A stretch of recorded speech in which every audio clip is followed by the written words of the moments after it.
Chapter 3. Fanny Squeers. When did he ask you to marry him? Oh, he hasn't asked me yet, Fanny said. Wackford Squeers had a 22-year-old daughter, Fanny, who was short and ugly like her father. One evening she was having dinner with her parents while they were discussing Nicholas. Fanny had never met Nicholas because she was staying with her friend Tilda when he arrived. She therefore listened to her parents' conversation with interest. When she heard her father say that he was the son of a gentleman, she became very interested. Later that night, she asked her servant about the new teacher. She heard that he had beautiful dark eyes, long straight legs, and a sweet smile. She decided that she wanted to meet this interesting young man as soon as possible. The next day, she went into the schoolroom, pretending that she needed a pen. When she saw Nicholas, her face went red. "I'm sorry," she said. "I thought my father was here. Oh, how embarrassing." "Mr. Squeers is out," Nicholas explained politely. "Could you lend me a pen?" the young lady asked, looking shyly at her feet. "He does have a beautiful smile," she thought, giving him a secret sideways look.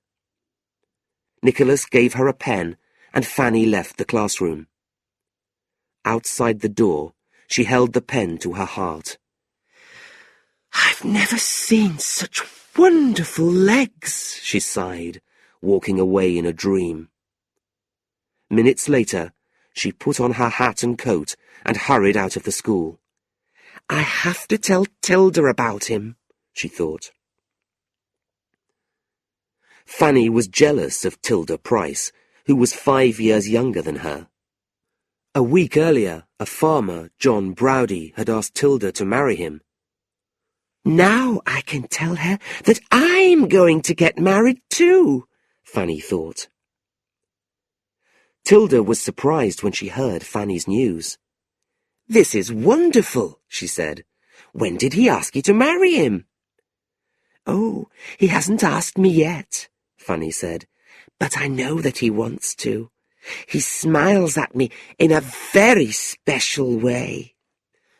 "Oh, Fanny," Tilda said, hugging her friend, "I'm so happy for you. When can I meet the lucky young man?" "In 2 days' time, my parents are away on business. Then you and John can both come for tea." "What a lovely idea," Tilda said excitedly. "I can't wait." 2 days later, Tilda arrived early at Dotheboys Hall. "John will be here later," she explained. "He's gone home to wash and change his clothes." The two girls helped each other with their hair and clothes, then went downstairs. While Fanny was talking excitedly about her future husband, there was a knock on the door. "Come in," Fanny called nervously. "Good evening," Nicholas said, a look of surprise on his face. He had expected to find Mr. Squeers. "Father can't be with us today," Fanny said. "But that only makes it better for us, doesn't it?" Nicholas thought that these words were strange, but he paid no attention to them. He greeted Tilda politely and stood calmly by the window. "Don't be embarrassed," Tilda said, smiling at him. "I don't mind what you two do in front of me. You can pretend that I'm not here."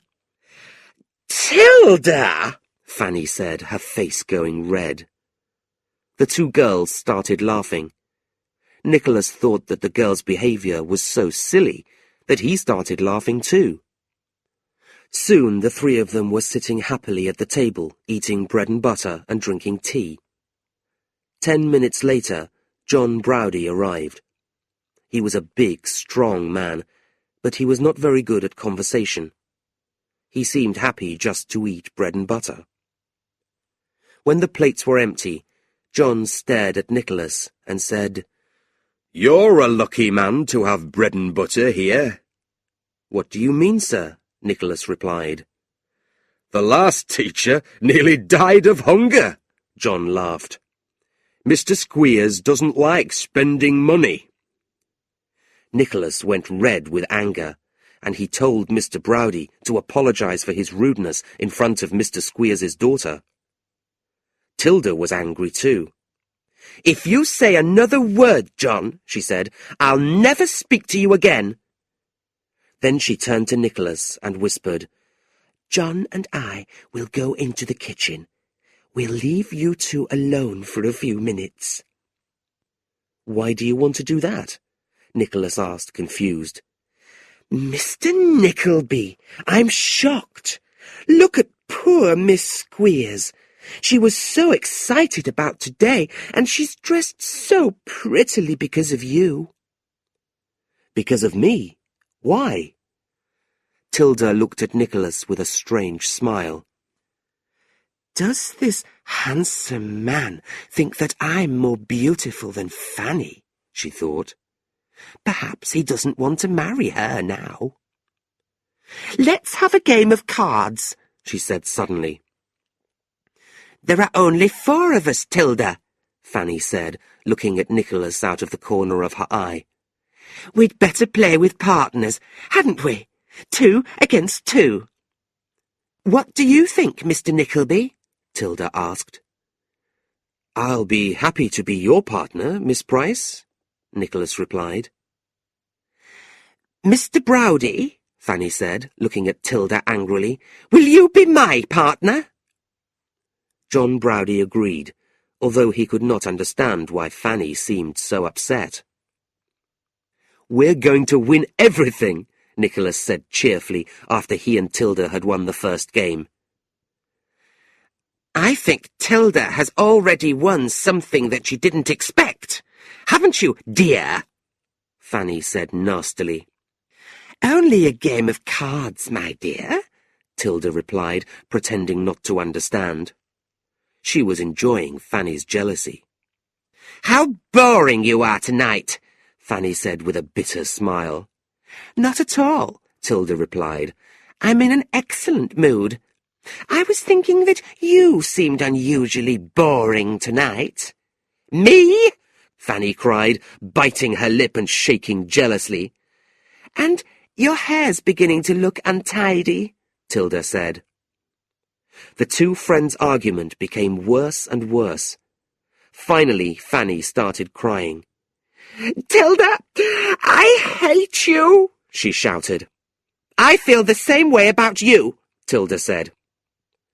John Browdie hit the table hard with his enormous hand. "I've had enough," he shouted. "I'm going home." "Me too," Tilda said, standing up and putting on her hat. She hurried out of the room, followed by John Browdie. Nicholas looked at Fanny. He was unsure of what to do. Fanny was crying into her handkerchief, shouting things at the closed door.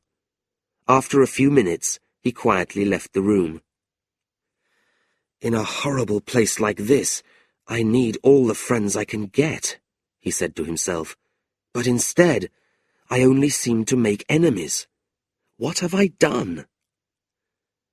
With these unhappy thoughts, he climbed into his dirty, cold bed.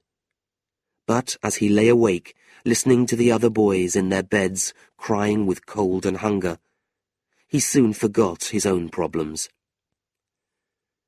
"Why do places as terrible as this exist?" he thought angrily. "These poor children are treated worse than animals. Why do their families send them here?" The next day, things became even worse. When it became clear that Nicholas did not love her, Fanny was filled with anger and confusion. She could not understand why a poor teacher like him did not find her attractive. In addition to this, he had embarrassed her in front of her friend. This showed that Nicholas was not grateful to her father for giving him a job. "Well," she thought, "he has an enemy instead of a friend. I'm going to make life very difficult for him." She noticed that Smike seemed to like Nicholas a lot. He followed the young teacher everywhere and was happy just to be near him. Fanny complained about this to her father, who began to treat Smike even more roughly than before. One January morning, Smike disappeared. Squeers and his wife went out to look for him, and eventually found him several miles away by the side of the road. He was covered in mud, frozen, tired, and hungry. They tied his hands and feet together and brought him back to the school. Then Squeers ordered everybody to go to the schoolroom. He pulled Smike into the room and threw him onto the floor. "Have you anything to say?" Squeers said to Smike, lifting a stick above his head. "Please don't hit me, sir," Smike cried. Squeers laughed and brought the stick down hard on the boy's back. Smike screamed with pain, while the other boys watched silently. Squeers lifted the stick again, but a loud voice shouted, "Stop!" "Who said that?" demanded Squeers, turning round angrily. "I did," said Nicholas. "Sit down," Squeers told him angrily. He lifted his stick to hit Smike again, but Nicholas moved quickly towards him. "I warn you not to touch him," he said. "I've seen enough of your evil school and your treatment of the children here." Without warning, Squeers screamed wildly and hit Nicholas across the face with his stick. Nicholas immediately jumped on Squeers, took the stick from his hand, and began to hit him. Mrs. Squeers and Fanny tried to pull Nicholas away, but Nicholas was too strong for them all. He pushed them off and threw the schoolmaster across the room. Squeers hit the wall hard and sank to the floor without moving. Nicholas looked around, but he could not see Smike. After a moment's thought, he decided that he had no choice. He had to leave the school immediately. He packed his bag quickly and marched out of the front door into the snow. After walking for a few miles, he calmed down and thought about his situation more clearly. He did not know how he was going to get to London. He only had a little money, and London was over 250 miles away. While Nicholas was worrying about this, he noticed a man on a horse riding towards him.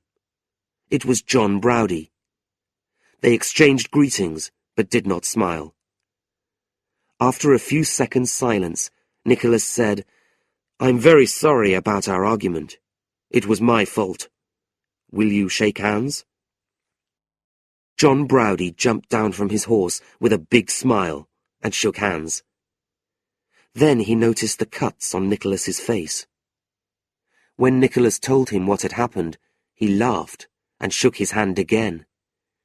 "You've beaten the schoolmaster," he said. "That's the best thing I've heard for years. I love you for it." But he became more serious when Nicholas told him about his plan to walk to London. He pulled an old purse out of his pocket and gave Nicholas enough money for the coach journey. Nicholas tried to refuse, but John Browdie did not listen. "Good luck, young man," he said, when Nicholas had finally accepted the money. With a cheerful wave, he climbed back onto his horse and rode away, laughing loudly. Nicholas continued his journey, but he did not travel far that afternoon. It was nearly dark, and there had been a heavy fall of snow. So he went into an empty farmhouse and fell asleep. When he woke up the next morning, he saw a dark shape sitting in front of him. It was Smike. "What are you doing here?" Nicholas asked with surprise. "I want to go with you," the boy replied. "You're the only friend I have. Please take me with you." "I'm as poor and lonely as you are," Nicholas said. "How can I help you?" "Please," the boy begged. "I'll be your servant. I won't ask for anything. I only want to be near you. Nicholas agreed, and Smike's face lit up with happiness. He did not know where they were going, but he did not care. He was with his friend, and away from Dotheboys Hall. That was enough to fill his heart with happiness.